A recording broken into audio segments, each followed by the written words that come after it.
La Torre de Jesucrist corona l'obra de Gaudí. Fa 172 metres i mig respectant el que va deixar escrit l'arquitecte modernista, perquè no sobrepassés l'obra de Déu, és a dir, la muntanya de Montjuïc, que en fa 174.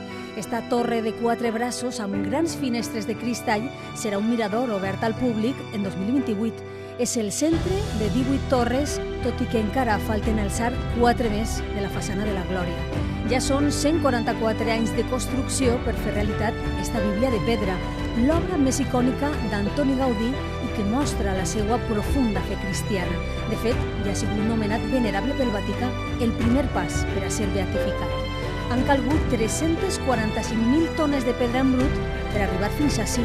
Avui rebrà la tercera visita papal. El primer va ser Joan Pau II l'any 1982. Templo de la Sagrada Família, que Déu beneeixi les vostres famílies. Les obres continuaren i al 2010 Benet XVI va consagrar el temple davant de 6.500 fidels i altres 36.000 als voltants i va elevar la Sagrada Família a la categoria de basílica menor.